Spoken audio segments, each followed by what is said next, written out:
Alain Foka ne peut pas confondre la diplomatie avec les voyages touristiques. Depuis que le Congo est Congo, je m'adresse à Alain Foka, c'est la première fois que le Congo soit victime d'une agression qui ne soit pas reconnue par l'ONU.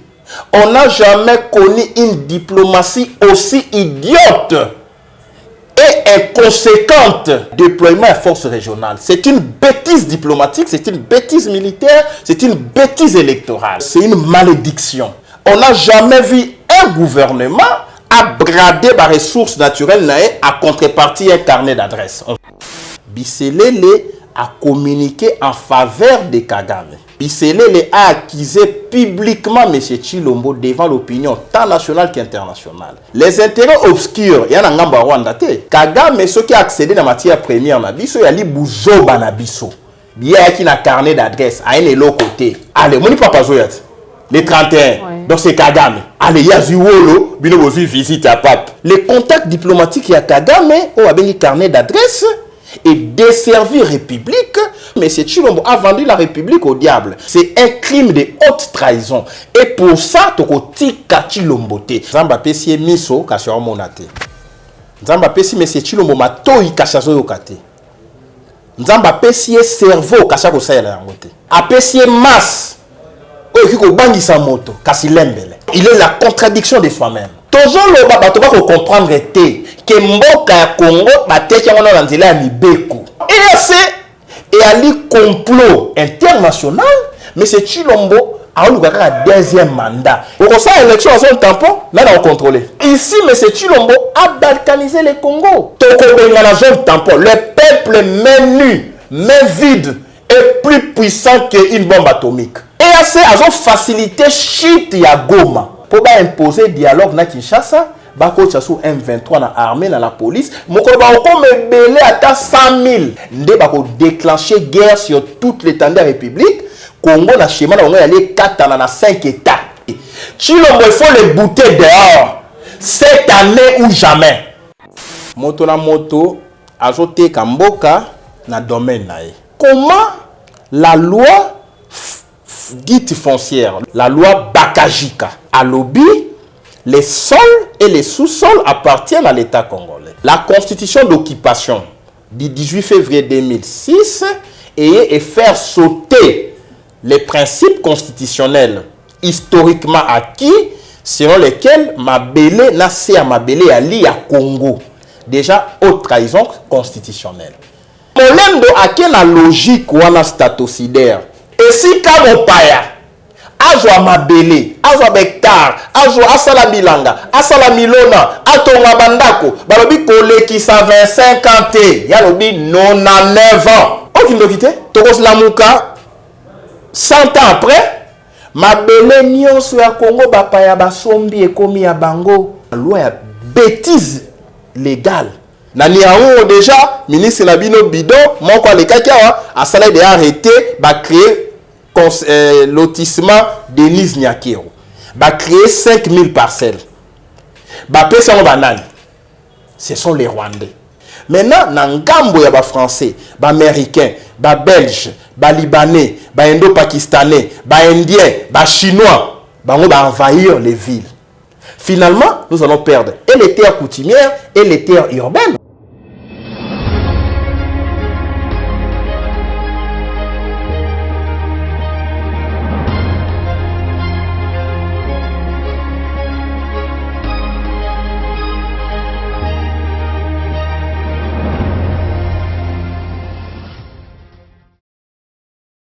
Bandeko Balandi, plus clair télévision, la chaîne de vérité, la chaîne qui vous informe à temps réel. L'ombote na bino ipagnon sur Joami Bino, mukolo mwalelo. Et sengozali akoye ba ete bozali ebele, bo fandi liboso ya betando ike na bino pour na kolanda émission vérité de tous côtés, émission ma et solo la kamambi matali mboka na biso République démocratique du Congo. Voilà pourquoi mukolo mwalelo to pusani pembeni ya mwana mboka Niko Mayenge Lengenge, esprit éclairé, président ya Congo normal, pour ete to solo la mboka mikolo vraiment ebele amonani te na bitando ike na biso ebele bobenga kinga bokomela kinga maman Joël Kombe to komona maître Nico Mayengele te boni santé na ye eskazali et finalement lelo to ye koluka mwana mboka Nico Mayengele na banza yeti akoloba raison ya absence na ye plusieurs mois to loba na bitando ike na biso ndetina na yango to kopesa ye déjà mbote sur ce plateau. Merci na Joël Gona gauche à faire d'image aujourd'hui si ma caméra pe ba union so bozali kolanda biso ba bobenga ki surtout pour na koyeba boni maître Nico esprit éclairé mbote na yo mbote mwana mboka maman Joël Kombe mbote na bayi Congo nyonso mbote na bandeko ya Est oyo baza victime ya comportement EAC pratiquement Monisco bis topé une coalition toute internationale avec comme objectif bakata Congo to beta yango mbote na président Fayulu Esika Ali puisque il a été pour beaucoup pendant période de clandestinité. Après clandestinité, na ko tombé un peu malade, pour rappeler la question na yo. Mbote na ba ndeko nyonso ba soutenir sur ba prière, na niveau ya diaspora, beaucoup de gens m'ont demandé, ba ndeko stuna, tantôt ba continue ba prière, dans le téléphone. Effectivement, je suis redevable devant tout le monde, devant mon peuple, devant mes fans, devant mes électeurs, devant mes soutiens, devant la République démocratique du Congo. Mbote na yope, lokola parmi ba oyo bande ko tuna santé. Merci beaucoup. Merci beaucoup. Donc tu comprendre que absence na c'était dit na santé après clandestinité. Bon, absence na ngai yebi ke balobi aide-toi le ciel t'aidera. Un prévoyant n'a jamais été dessus. Lorsque nous avons été au courant à trac, il y a pouvoir, on va mettre la main sur nous, va tirer un message anonyme, va menace, même par personne interposée. Il y a eu des appels, il y a eu des messages pour dire que Nico Mayengele okolia bonane na boloko. C'était un défi au balance kingai. Et voilà, ok, merci beaucoup. Na olia bonane na boloko té en janvier dans salle l'émission. C'était un défi. Il fallait bakanganga en décembre. Au plus tard des 31. J'ai pris toutes mes dispositions pour qu'il a tombé dans filet dans bangote, dans piège dans bangote, puisque in fine, l'objectif est là qui débauchage, parce que ça a petit parti politique dans limité, la famille Ram, c'est-à-dire famille Ram et la famille Chilombo, la famille Kibasa, donc ça a parti débaucher. Alors j'étais au courant de beaucoup de complots. Alors il a fallu que na m'isoler pour qu'il a tombé dans bêtise historique. Oui, ça serait une bêtise. Voilà pourquoi on a dénoncé. Le président Fayulu aussi a contribué à dénoncer avec ses tweets, avec ses interventions. Il a appelé qui pouvait appeler. Il a saisi qui pouvait saisir en termes d'institutions de défense des droits de l'homme. Il a contribué à ce qui va porter atteinte à l'égalité, en m'accordant un cadre aussi. Et bato ya Tchangoupé, à un moment donné, tant que le président Fayulu a vu voilà la longue clandestinité. Maintenant, il faut Bima, Tchangou m'a pris en charge pour dire que ceux qui va kangayo ba kangwe pa na biso et puis total awe koya. Donc tant ba lu dans la centre-ville, j'étais chez moi na Tchangou. Donc ba na Tchangou penda ba c'est érigé qui na bouclier humain. Ba ça qui est en charge, il a opé ça ba détaillé. Puisque ça, c'est un refuge naturel. D'accord. Merci beaucoup, mon mboka Nico Mayengele, surtout pour nous répondre à l'occasion na biso. Na banza été Olanda qui chronique à l'infoka, bipai wapi, Fortuna Biselelo azali bongo conseiller privé ya chef de l'État, Atalisa Kilo Lengenini, Félix Tshisekedi ya Sengeki Lisungi ya Paul Kagame, Nanzela ya carnet d'adresse naye. Pour na maimatali ba minéraux na biso pe alobaki ete singela ki basa la collaboration wana et tout est-ce que de l'autre côté ba ete yango ezali parmi ba deal to ba corps oyo tongo midi pourquoi bino na ngambo la muka to pe yo personnellement bozali ko ba ete yayi des accords yamba ki yango ndenge nini.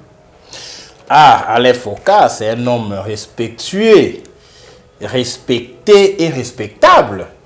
Personne ne peut remettre en cause capacité intellectuelle, le professionnalisme à Alain Foka. Mais en ce qui concerne l'analyse sur M. Chilombo, il a tapé complètement à côté. Je me demande si ce n'était pas une analyse commandée et commanditée. Or, na journaliste a trempe nae. À cause de l'analyse, oui, il a un déphasage dans la réalité sur terrain. Alain Foka, les journalistes d'investigation.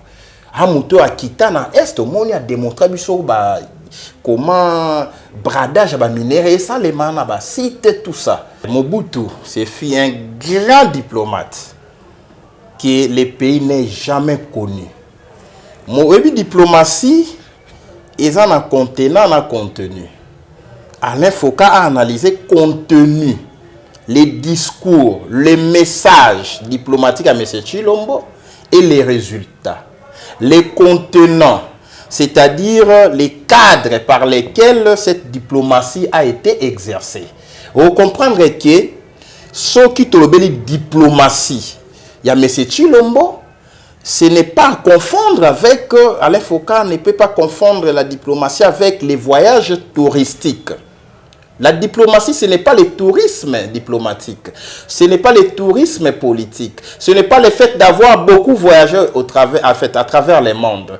C'est de dire dans le monde, je suis porteur d'un tel message et les résultats sur le plan diplomatique, on a une résolution au Conseil de sécurité des Nations Unies, par exemple, la question il y a agression à Congo.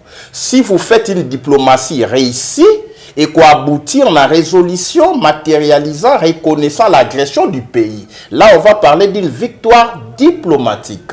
Dès lors que l'agression se constate sur les faits, c'est-à-dire on dit de facto, agression est ali, mais sur le plan du droit de jure, agression est reconnue par l'instance internationale compétente, c'est un échec diplomatique. C'est depuis que le Congo est Congo, je m'adresse à Alain Foka, c'est la première fois que le Congo soit victime d'une agression qui ne soit pas reconnue par l'ONU, par le Conseil de sécurité. C'est sous Félix Tshisekedi. Sous Musée, nous avons été agressés. Il y a une résolution de l'ONU, il y a Conseil de sécurité, condamnant l'agression du Rwanda. Sous M. Tshilombo, nous sommes agressés, aucune résolution. Sous Mobutu, nous avons été agressés, Bitumba, gendarme Katangé, les Kakananzela à Zambie. L'ONU a reconnu l'agression. Donc c'est un échec. Donc depuis que le Congo est Congo, on n'a jamais connu un président incapable de faire accepter une agression au Conseil de sécurité de l'ONU. C'est la réponse à Alain Foka. Deuxième élément, depuis que le Congo est Congo, on n'a jamais connu une diplomatie aussi idiote et inconséquente comme celle de M. Tshilombo. Les cas, il y a déploiement à force régionale. C'est une bêtise diplomatique, c'est une bêtise militaire, c'est une bêtise électorale. On ne peut pas recourir à une organisation internationale qui prône les objectifs et valeurs contraires aux intérêts fondamentaux de la République. Les intérêts fondamentaux de la République sont l'intégrité territoriale, l'indépendance nationale, la souveraineté nationale, les droits du peuple congolais à disposer de ses ressources naturelles. Tant on jouit, même sécurité nationale, c'est l'un des intérêts fondamentaux de la République. Tant on jouit, sécurité à Congo, Pessiangona et à ses forces régionales, essentiellement composées de Tutsis, ce n'est pas une victoire diplomatique, c'est un échec, c'est une bêtise diplomatique. C'est, je dirais, c'est une malédiction. Et Alain Foka n'a pas vu ça. Le déploiement de la force régionale, c'est une option inconséquente, c'est-à-dire remplie de conséquences incalculables. Aujourd'hui, il y a zone tampon, c'est en voie de balkanisation. Le Soudan a été balkanisé comme cela. Et Alain Foka n'a pas analysé, n'a pas intégré dans son analyse cette dimension d'une diplomatie de nature à occasionner la balkanisation du pays. Troisième échec diplomatique. Depuis que le monde est monde, on n'a jamais vu un gouvernement à brader par ressources naturelles à contrepartie un carnet d'adresse. On va en parler. Les carnets d'adresse, c'est les contacts, c'est les relations. Vous dites que Kagame a des relations, nous avons les minéraux, venez exploiter nos minéraux et nous allons profiter de vos relations. C'est une bêtise. Et ça, c'est une diplomatie réussie, ou c'est une diplomatie vendue, ou c'est une diplomatie abracadabrantesque, c'est-à-dire incohérente. Quatrième échec diplomatique. On n'a jamais vu depuis que le Congo est Congo, le président ya Congo na tribune des Nations Unies a le salle vide. Ça veut dire quoi? Ça veut dire il y a désintéressement. Donc, la personne qui tient le discours, Moutou Oyo sa message, Azali intéressé, Azali prise en considération par les autres membres y assistance dans le cadre conseil, dans le cadre de l'Assemblée générale, il y a Nations Unies. Donc, M. Chilombo a fait des discours devant des salles vides. Dans 4 ans, 5e élément, même 6e. On n'a jamais vu un président de la République, depuis que le Congo est Congo, va déployer une force régionale, il n'y a pas quitté. Même est-ce que la force étrangère est quittée? Christian Chiwe, non, mon papa, na maman, n'a non, le président, toi qui parles de Christian Chiwe. Mais Uhuru Kenyatta, à quitter na Est avant Félix, non, na Bitumba. Uhuru Kenyatta, à Kenyatta na Bunagana. Donc, vous comprenez, il a sous-traité la diplomatie du Congo, il a sous-traité la sécurité nationale, il a sous-traité la survie de la nation. Et Alain Foka vous dit non, il a rempli tel succès diplomatique, puisque les États-Unis ont reconnu l'agression, puisque la France a reconnu l'agression. Mais quand nous parlons de l'agression à l'époque, M. Chilombo avait dit non, Kagame c'est un partenaire, c'est un frère. C'est un partenaire sûr et fiable. C'est grâce à Fayoulou que les États-Unis ont reconnu l'agression. Fayoulou aux États-Unis, il a été au Congrès américain, il a été reçu par le sous-secrétaire d'État américain, il a été reçu par Powell, il a été reçu dans l'instance où il influence la décision américaine. Et il a parlé de l'agression du Congo. À Canada, a parlé de l'agression du Congo. Monsieur Chilombo, c'est un suiviste. Il a suivi le vent. Il y a discours sur le plan interne. Le vent opinion nationale avant de condamner l'agression. Nous, on a condamné l'agression. Donc, s'il y a une victoire, c'est d'abord la victoire du peuple. Même l'Église catholique a fait une diplomatie. De l'Église. Vatican, Europe, Amérique, pour pas reconnaître l'agression. Commis ma lettre. Donc ici, je condamne la légèreté avec laquelle Alain Foka a sali analyse, mais c'est un monsieur pointu, un monsieur éminemment intelligent. Les combles l'année que peut-être pour sali analyse, on a Moussika, mais Soka Yaki a vérifié l'élément, on a pessier. En tout cas, il allait revoir sa note. Voilà, déclaration, révélation, on a eu tout bien en Ondeni, Bisselé. Non, Bisselé, vous savez, j'ai suivi beaucoup d'analyses là-dessus. Batouba s'est trompé. Nalandi un éminent journaliste longtemps comme on a été, n'a respecté ma casse non, Bisselé a communiqué contre Kagame, a exposé Kagame. Non, c'est une fausse lecture. Bisselé a communiqué en faveur de Kagame. Bisselé a accusé publiquement M. Chilombo devant l'opinion tant nationale qu'internationale. Déclaration Bisselé étant à lobby. Tout ça, l'éternel voisin en Rwanda, le chef de l'État, entre guillemets, a Tindinga Michel Belé en Rwanda, et pas Kagame, et voilà, biso to la matière première, yo zo na carnet d'adresse, tout ça, la partenariat gagnant-gagnant. C'est ça la déclaration à Bisselé. Maintenant, cette déclaration, lorsqu'on s'allie analyse radioscopique, c'est-à-dire assez globale, on comprend que cette déclaration, c'est en défaveur de M. Chilombo, puisque là, dedans, Bisselé, la lobby, il y a eu des intérêts obscurs. Les intérêts obscurs, il y a un Rwanda. Les intérêts obscurs, c'est dans le Congo. Pour c'est là, le comme Congolais, entre guillemets. Donc, si intérêt obscur il y a, c'est contre la République. Et qui engage la République, c'est M. Chilombo. Donc, il a accordé des intérêts flous, obscurs, contre les Rwandais. Et c'est un discours, c'est contre M. Chilombo. Accusé de haute trahison. C'est en faveur de Kagame. Pour nous dire ça dans le monde que Kagame, ceux qui ont accédé à la matière première, il y a des bougeaux banabiso. Il y a un carnet d'adresse à un autre côté. Il y a un droit de société pour avoir un apport en industrie. Vous avez un apport en nature, matière première. Il y a un apport en industrie, c'est-à-dire ses connaissances, ses contacts, son intelligence maligne Voyez? Alors, M. Tshilombo a bradé les ressources naturelles.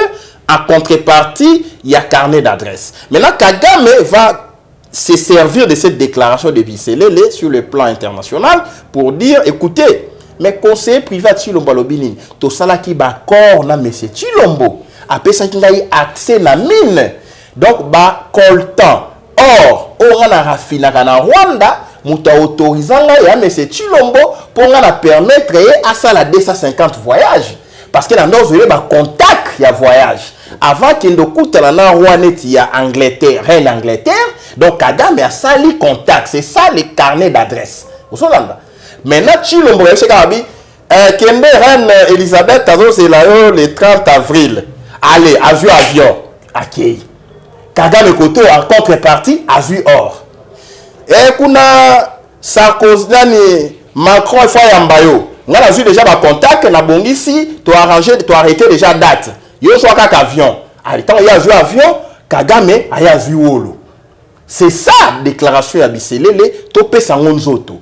À la mouki Erdogan, président Turquie, soit calme. Alors, à Sali va contact na béni président Turquie, arranger audience na Tshilombo, allez, vas-y, vite, courez à Mbangu. Président Turquie ose là. Tant il y a 4 avions qui Kagame a zui colté à Sakima. Or il y a Sakima, société orifère qui vous maniema. Donc Biselele la lobby, ça marchait. Et marchait qui bien, suffisamment. Et à cause de briller tout ça.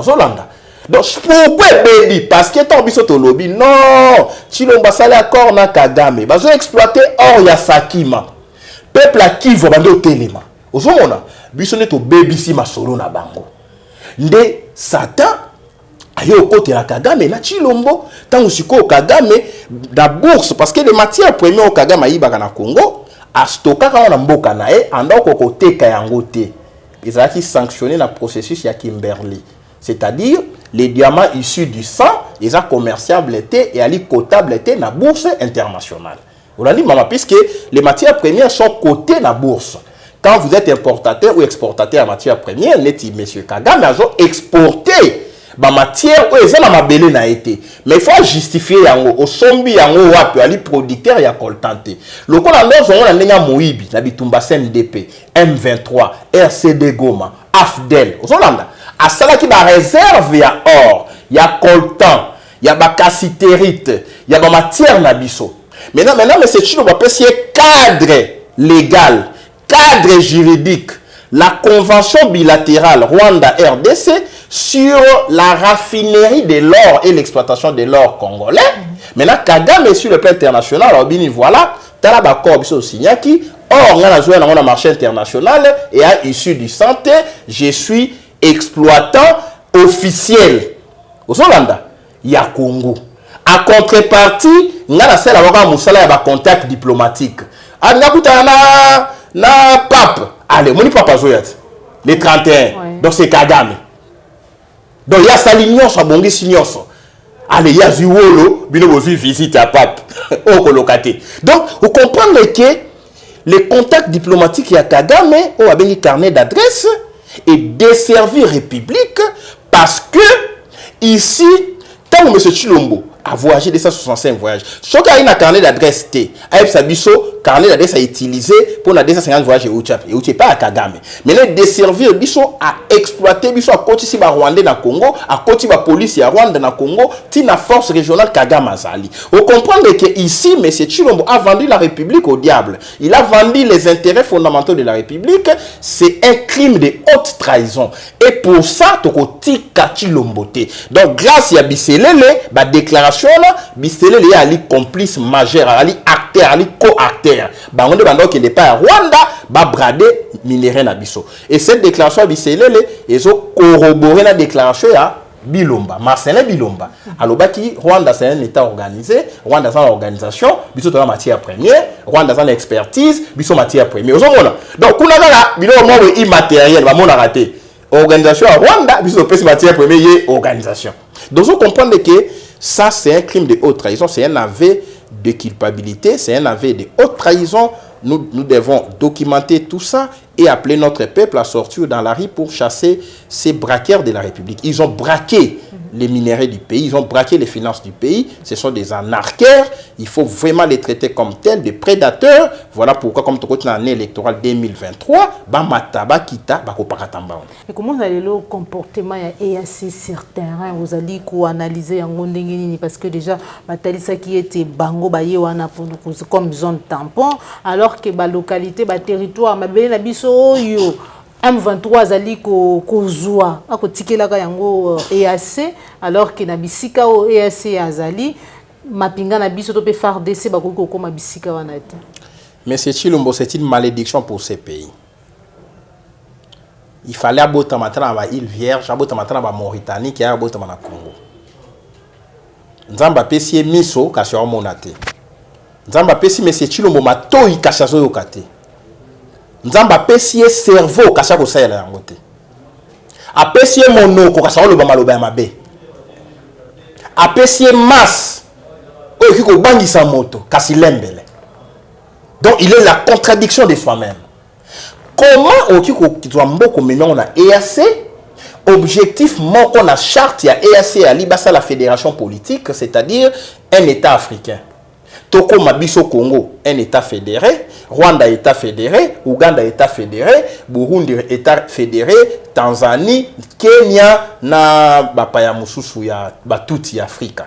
Basa la gouvernement fédéral, gouvernement africain.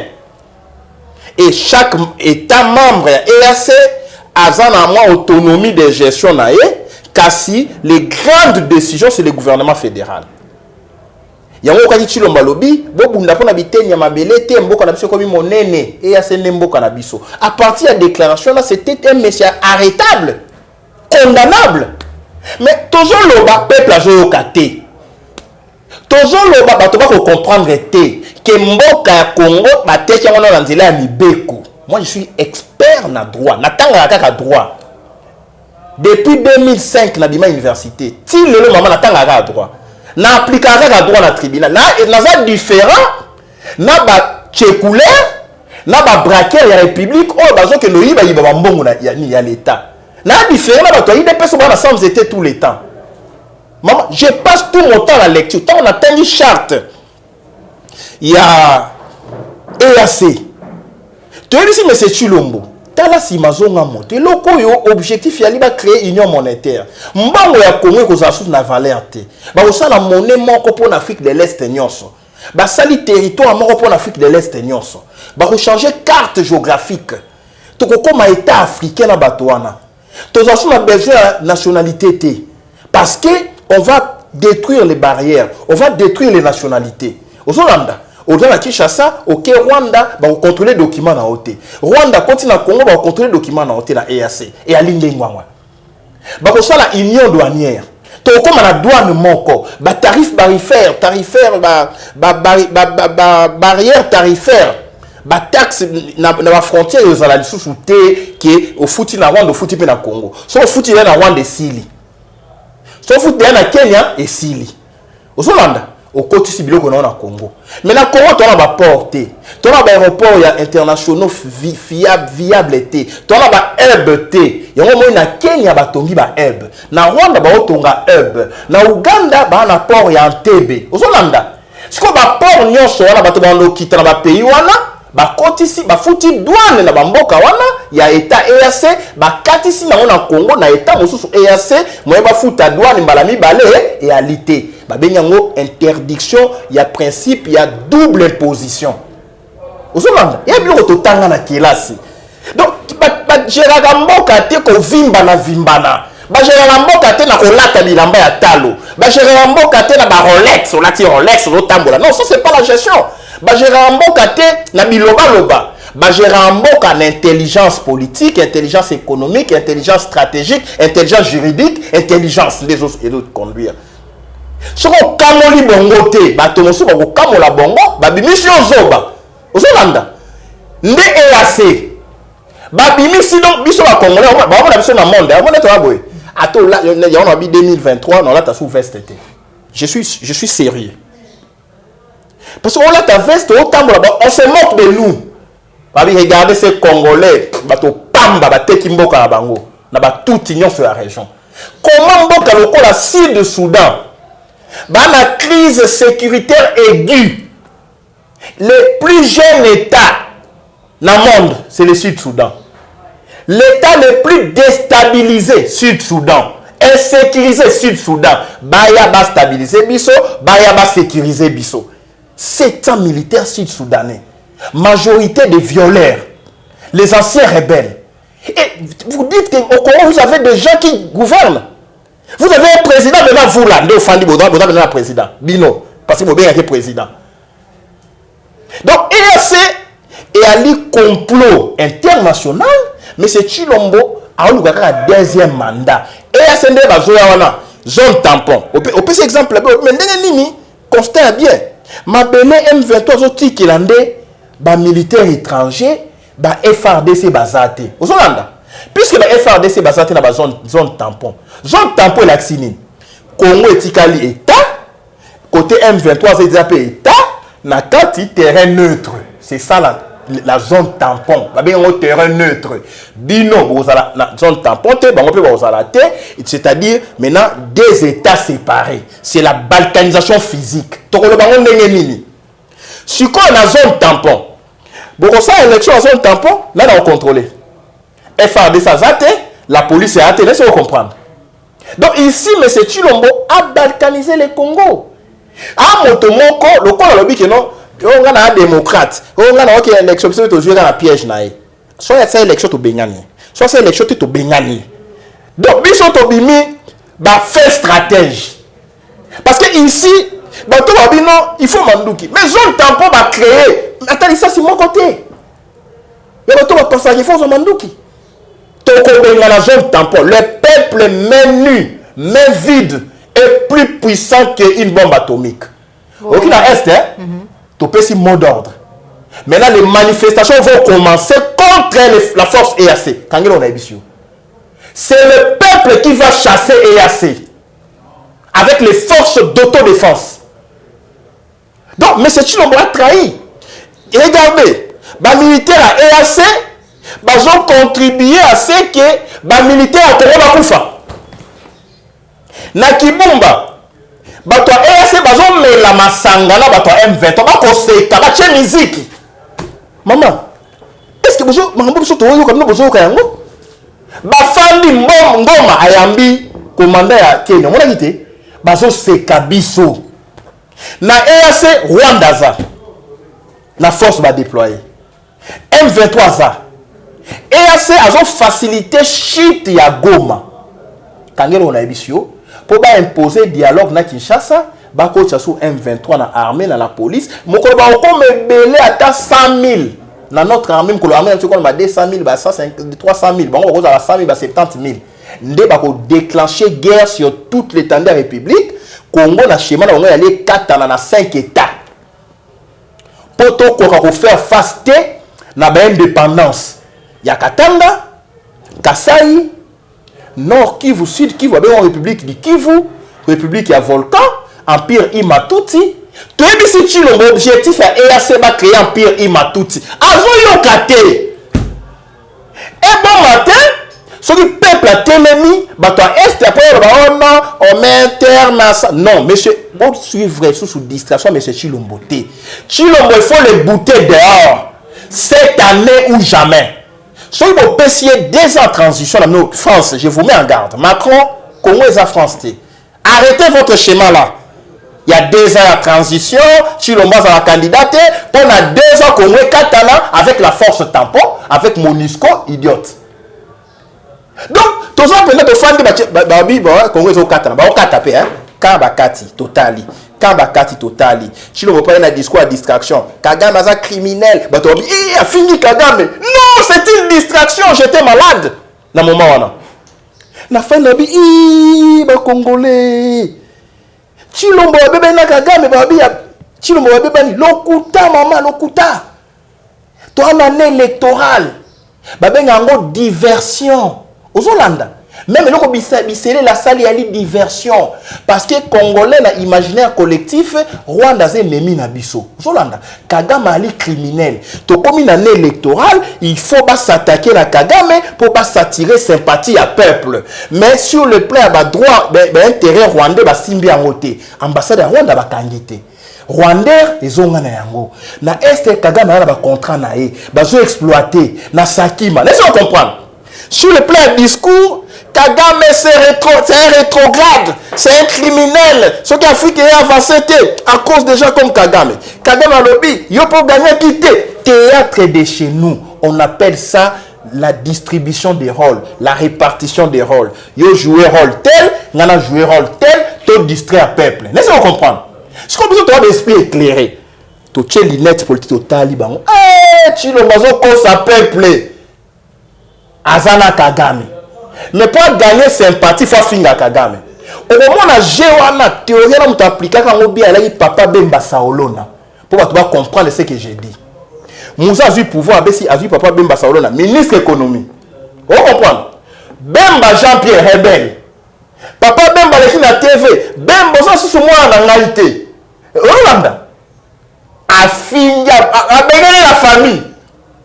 On a cessé à collaborer avec moi. Au moment où papa Bemba koufa dans la CPI. Pour nous kende koluka kobimisa Bemba na prison a chamemba moyen na nyo changé. Ozolanda.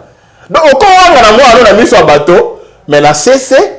Au ko wanga na Kagame pour qu'on soit d'esprit faible, bah esprit idiot. Les esprits avertis bah comprendre que non. Si on bébé na Kagame, quand l'ambassade na e, si on bébé na Kagame, comment on a chargé d'affaires na Congo? Au bébé na Kagame, oh non 4 espions, tu sais non siffle maman.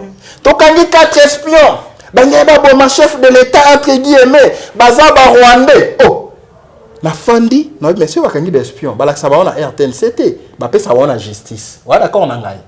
Bah pe ça va on a auditorat militaire. Ce qu'on a observé un mois, procès zanté. Mais espion quand on a kenda, bon a batté.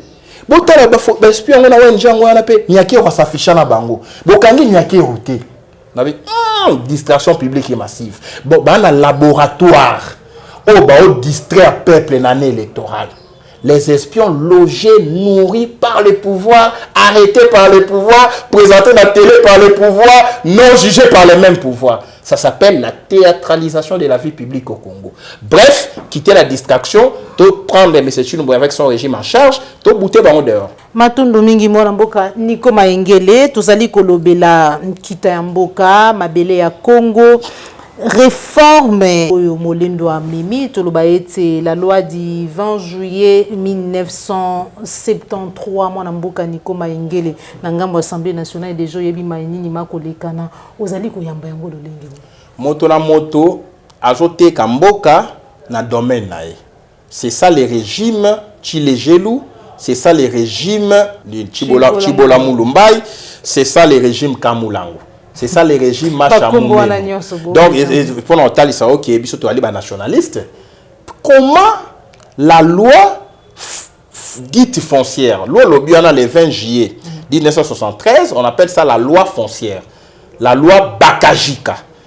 À lobby, les sols et les sous-sols appartiennent à l'État congolais. La constitution d'occupation du 18 février 2006 et faire sauter les principes constitutionnels historiquement acquis selon lesquels Mabele n'a à Mabele ali à Congo. Ba longole a la constitution en 2006 ba tchebalobi l'État en article 9 l'État exerce une souveraineté permanente sur les sols, les sous-sols, les espaces lacustres, tu vois ainsi de suite. Déjà haute trahison constitutionnelle. Donc, tokoma kaka ba gestionnaire espace mais tous sous la souveraineté ba propriété parce que Léopold II exerçait une souveraineté permanente sur le Congo. On l'appelait souverain. Mais il n'était pas propriétaire du Congo. Donc on ne peut pas dire la constitution d'occupation que nous devons changer complètement après la libération du pays que l'État a exercé une souveraineté sur ce qui lui appartient. On doit d'abord poser le principe il y a appartenance. C'est-à-dire les sols et les sous-sols appartiennent à l'État congolais et l'État congolais gère comme il entend. son sol et son sous-sol, balongo liango. Si comme molendo a la logique ou la statocidaire, bato batanga droit constitutionnel, ba yebi logique statocidaire, ça veut dire logique oyo ezo kende na sens Congo Koufa, hein, la disparition de l'État. Okay. Donc on veut tuer la République. Maintenant, qu'est-ce qu'ils ont fait? Loi molendo. Ba yeba lobi ba créer d'abord domaine foncier national. Dans le domaine foncier national, vous avez ba titre ba étranger, bazo détenir na ba congolais. Et ba titre là na droit foncier, ils allaient concession perpétuelle, il y a la superficie, il y a l'amphithéose, il y a la contrat de location. C'est technique. Maintenant, le contrat amphithéotique, c'est-à-dire amphithéose, un étranger a encore signé un contrat amphithéotique avec la République. La loi Bakajika, les codes fonciers, il y a 1973, et lobby, ceux qui sont étrangers, allaient exploiter ma belle où ils sont à l'État, terre où ils ont un culte, terre où ils sont vierges. Zolanda a signé un contrat amphithéotique, c'est-à-dire qu'il faut dépasser 25 ans à exploiter, à mettre en valeur, dans 25 zongi à l'État. Zolanda. Ou à défaut, on peut renouveler si les conditions sont réunies. Il y a un contrat amphithéotique. Un étranger a signé un contrat de superficie. Et quand les 25 ans, a exploité ma belle, a sala bilanga, na tonga, superficie, le contrat superficie. Et quand les 25 ans, mais yonanga, maman Joël, ceux qui te sont mis le pango, puisque tu as eu la Congomani, tu as la contrat perpétuel, concession perpétuelle, et le ici la raté. Vous la vous Hollanda. Nde ba Congomani biso ba kolo e kolo. Yako ba bengaka, so ko certificat ba bengi yango ezali titre, ezali comme concessionnaire. Maintenant molendo ayeyi. Et si kamo paya azwa mabele, azwa hectare, azwa asala bilanga, asala milona, atonga bandako, balobi kolekisa 25 ans te, ya lobi 99 ans. Hollande? Aucune quitté. 99 ans, c'est-à-dire un siècle, 100 ans, siècle. Donc, Toros Lamouka, 100 ans après, ma belle nyonso ya Congo bapaya basombi ekomi ya bango, ba kokolo na bango, ba komi ba propriétaire ya ma belle ba libanais, ba indien, ba français, ba belge, ba tikela bango. Bêtise mosusu na droit na biso. On a étudié les bêtises juridiques pour te nettoyer parce que l'occupation du Congo elle est d'abord sur le plan des textes. Donc un bon juriste, il faut tout ça la toilettage des textes. Au moins une loi foncière, la loi foncière doit primer sur tout autre droit. Oui, ça lié à sol. On est d'accord, on a. Mais dans la loi Nabiso, moi j'ai fait les droits économiques et sociaux. Dans la loi Nabiso, dans le lobby, il y a primauté du code minier sur le code foncier. Il y a primauté du code forestier sur la loi foncière. Laissez-moi comprendre. C'est-à-dire, motoa sombi zamba. Zolanda. Sur le plan code foncier, azali propriétaire, na nzete, na bomendeza na se nzete, na se mabele. Et c'est ça les mawapi. Et si vous voyez qu'on a na lobe na Congo. Zolanda maman. Primauté du droit foncier sur les droits forestiers sur les droits fonciers. Ça n'existe pas.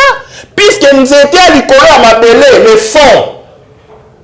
C'est la loi foncière qui doit primer sur la loi minière pour miner à Mabélé. Laissez-vous comprendre. Mais ce qu'on va dire, non, ce qu'on sont carré minier. Na Mabélé, na se à Mabélé, na bon mengwale komi ya yo. Nde molendo na loi ya bêtise légale. Va créer charte foncière locale. Va renforcer pouvoir coutumier. Va le chef coutumier va comme propriétaire les communautés locales. Va monter va koloma belé. Aux Hollandais. Maintenant quand ils ont créé Milembwe, c'est une commune rurale qui s'étend à 3 territoire, ça n'existait pas. Une commune plus vaste que la Belgique. Voilà. Maintenant, on va créer une communauté locale. Chez nous, ce ne sont pas des communautés. Chez nous, on parle de tribus, d'ethnies. On va créer une communauté Banyamulenge. Bamoni Banyamulenge est sonné comme les Tutsi congolais. Voilà. Bamoni est sonné les rwandophones. Finalement, si c'est Banyarwanda, bo pesi bango mabele ya minembwe, bo créer bango ba chef coutumier. Maintenant, vous avez sa bango droit à propriété à ma belle. Chef coutumier ali na droit à propriété. Yende à côté ka, yende à côté sa mokanda, mokando ya pesi et l'équipe mikanda nyonso. Aux Hollandais, les sols et les sous-sols appartiennent maintenant aux communautés locales. Mais que valent les communautés sans l'État? Les sols et les sous-sols appartiennent à l'État. L'État est composé du territoire, du peuple et du pouvoir public ou la puissance publique ou le gouvernement. Quand il y a peuple, vous avez les ethnies, les tribus. Vous êtes d'accord, Nanga? Quelle est cette bêtise? Voilà, ma belle à Congo, ce chef coutumier qui est comme propriété. Ils ont propriété à l'État. Ça s'est fait où? Donc, loi Olendo est confirmé le principe que les sols et les sous-sols appartiennent à l'État congolais.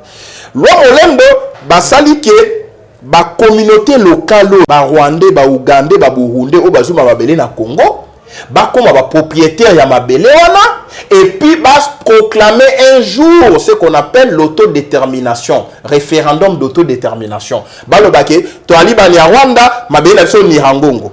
Na Nirangongo déjà, ministre Nabino Bido, mon quoi les kakawa, a salé de arrêter, ba créer lotissement Denise Nyakero.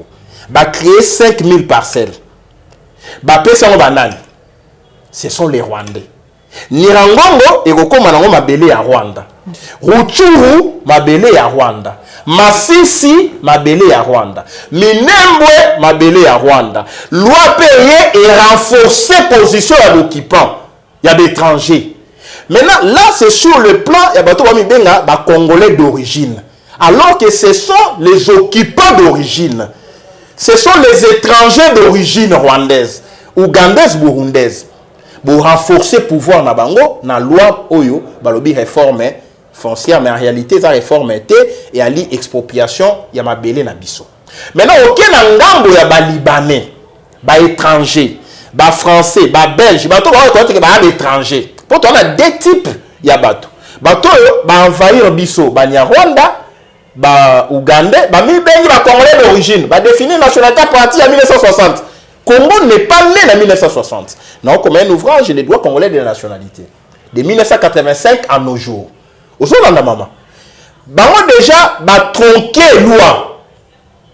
Ba joie qui ministère, il y a décentralisation et réforme institutionnelle. Ba kotisi ba ndobo, mitambo, na mibeko. Dans le ministère vice-présidence, il y a défense et sécurité. Quand ici, il militaire, dans l'armée, dans la police, dans l'enseignement. Si le ministère il y a travaux publics, il y a des travaux dans l'Est. Il y a des pour accueillir les nouveaux États. Si il y a une loi foncière, il y a des donc, on a perdu sur tous les plans. Sur le plan foncier, sur le plan, il y a travaux publics, sur le plan défense et sécurité, sur le plan coutumier, sur le plan traditionnel, sur le plan décentralisation, réforme, nyonso. Maintenant, nangambo ya ba français, ba américain, ba belge, ba libanais, ba indo-pakistanais, ba indien, ba chinois, ba envahir les villes. Bazo somba na ba ville, bazo tonga na ba ville, bazo somba, bazo tonga. Bolenda lobi non à neva so ozima bele yo paya. Finalement, nous allons perdre et les terres coutumières et les terres urbaines. Ah, d'accord, on a gagné. Les terres rurales et les terres urbaines. Et comment on va connaître ce qu'a connu les Zimbabwe? Mugabe tango ya sali réforme agraire, a sali nationalisation à mabele. A botoli mabele na bindele azongisi na bazimbabwe ozolanda tiko biso tozi mabele na ba congolais to pesi bapaya o kindo kité. Voilà. Eko sala pasi mwana mboka Niko Maengele papa moko pe abenga kinga sur la question abi mundele moko akoluka ka kosomba bekta na plateau de Bateke ye il faut ka na plateau de Bateke alors que toyebi ete zali na ba côté mususu pétrole les ali ce qui a exploité pendant 9 ans donc azali na mayo ya azali ko tirer na mabele na biso ko zali ko sala pasi mwana mboka Niko Maengele ya kolobe zali mingi mwana mboka Niko Maengele mais kasi to zali ko kima vraiment sima yango. Pourquoi? Parce que déjà, moi, je Niko Maengele a zongeli, invitation vraiment ébélée. Tout à l'heure, là, vous avez une émission en direct. Nous avons tout zongela et le pour être tout mais quoi aborder naie, question pe sujet ébélé ya maizali ko lobisa, imboka ya maizali ko lekana pe ko sala manakati ya mboka na biso République démocratique du Congo. Nde to tcheli tono na émission na biso ya mukolo mwalelo, mais kasi yambuto ka bwana complètement na ye na plateau na biso ya mukolo mwalelo. Émission vérité de tout côté na kozongi sa malobe pa ya mwana mboka Niko Maengele message na yo na ba nyonso bazwi libaku ya kolanda yo mukolo mwalelo. Merci beaucoup mwana mboka na bengi na ba kongomani nyonso ba soutenir combat Niko Maengele ba accompagner ngai mardi le 17 janvier à partir de 10h na place Aéroclub to na quartier 3 Kingasani na district ya Changu pour na kende ko joa carte d'électeur. Pourquoi dans une carte d'électeur accompagné de mon peuple pour créer cette dynamique? Il y a revendication à Congo. Cette dynamique, il y a auto-prise en charge populaire. Je dois être en contact avec mon peuple. Avec Changu, comme leader, candidat numéro 1, je peux mobiliser le peuple et sauver le Congo. Avec Kinshasa, je peux mobiliser le peuple et sauver le Congo. Bas Congo, Bandundu, Équateur, Nord Kivu, Sud Kivu, on peut mobiliser. Pour moi, le point de départ est aller Changu. Voilà pourquoi nous avons une carte, nous avons invité officiellement, où il y a pour couvrir cet événement. Ils ont vraiment à titre symbolique, il y aura un groupe de gens qui vont accompagner, on peut sa message. Pour nous, la carte d'électeur, c'est la carte de libération nationale. Pour revendiquer démocratie, c'est la carte d'électeur. Pour revendiquer élection, c'est la carte d'électeur. Pour revendiquer que force régionale, on a fait Longwa, c'est la carte d'électeur. Et permettre d'exercer les droits civiques, dans la revendication patriotique. Dans la carte d'électeur, identifie-toi comme Congolais. Toyoki na kikwite, Masasi Betaki, na Maïndombe, étranger, la carte d'électeur. Toyoki, Rwandais, la carte d'électeur, braquer même armes na bandu na Maïndombe. Tout ça, idioté, toyebi comment nous allons régler vos comptes quand on va régler les comptes dans le régime, il y a des jouisseurs, des prédateurs, des tchécouleurs, des braqueurs, des narqueurs. Donc ici, toyebi. Donc on va tomber dans le piège na bango. Tu as une compétence sur ça l'élection à Malamoté. Tu as une mais il faut démontrer capacité à libération à Congo en prenant comme prétexte ou les faits déclencheurs les élections. Parce que là, le monde entier, tout pays est pris de paix, de démocratie. Non, le peuple congolais revendique son droit, sa souveraineté. Ok? Donc nous devons trouver les motifs pour nous soulever. Les motifs pour faire ce qu'on appelle la révolution électorale, les soulèvements démocratiques. Voilà tout commis. Tous les cartes d'électeurs ébélés, tous se soulever démocratiquement avec nos cartes d'électeurs. Niko Maengele proclame la révolution démocratique, le soulèvement électoral. Cette année, c'est la libération du Congo par des moyens populaires. Mais pour ton comme Awana, oui, pour qu'on dans le stade, il faut dans la ticket, hein? Voilà d'accord, on a tant on a carte na yo, on a droit d'accès na combat. Le montant de carte d'électeur, moi dimanche à civisme. Azuma conscience et nani congolais. Le wali congolais, il faut vote. Vote est sans limite, il faut to bengana bango. Vote est sans limite, il faut bengani bango. Avant vote, est-ce que vous avez dit non, monsieur, tu as besoin de cette élection, yo, cette élection en bon côté, tu as souverain, monsieur Kanga Bisaka, Kendan. Laissez-moi comprendre. Tout ça, c'est dans le plan de libération du Congo. La libération doit intervenir à tout moment, mais pas au-delà, il y a le 31 décembre. Donc, joie libération Congo banda lelo ti avant fin de l'année. Na katikati ya FOIA. Mais c'est chino boso to ti qui est maman le kikara 2023, 2024 Congo est mwangani, Congo est katani. Na ba ndeko na biso ya Kasai ebele bazui conscience, moniteur ba détourner quand même ba mosolo batinda ki kuna na Kasai pour na ba Milona, pour na université officielle ya Congo, pour na route Mbujima Ikananga, pour na Bitelo. pour Nachita Katende, bangoli plus de 200 millions, plus de 300 millions de dollars. Parce que ça, les calcul car, oh non, Chile, je na Kassai, 138 millions détournés. Travaux destinés au développement à Kassai, détournés par les Kassaïens, au Kindokité.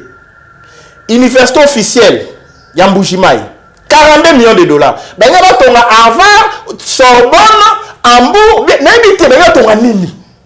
42 millions pour une université. Moindo a 17 millions. Moindo a tika makelele. Et ça a 17 millions. Et ça a 42 millions. C'est des millions d'ité, maman. Il y a pas de dollars. Isabelle Kibasa, membre de la famille Ram. Il y a le 42 millions. À officiel, tu as outil Belgique. Il y a le non 42 millions à Ram. À moto faut pas kangate. Maman, yo membre 42 millions à Ram, bien on ndengeni. Et quand tu as membre université ndengeni, yo aller officiel té, yo ko gérer Ram té. N'est-ce que vous comprenez?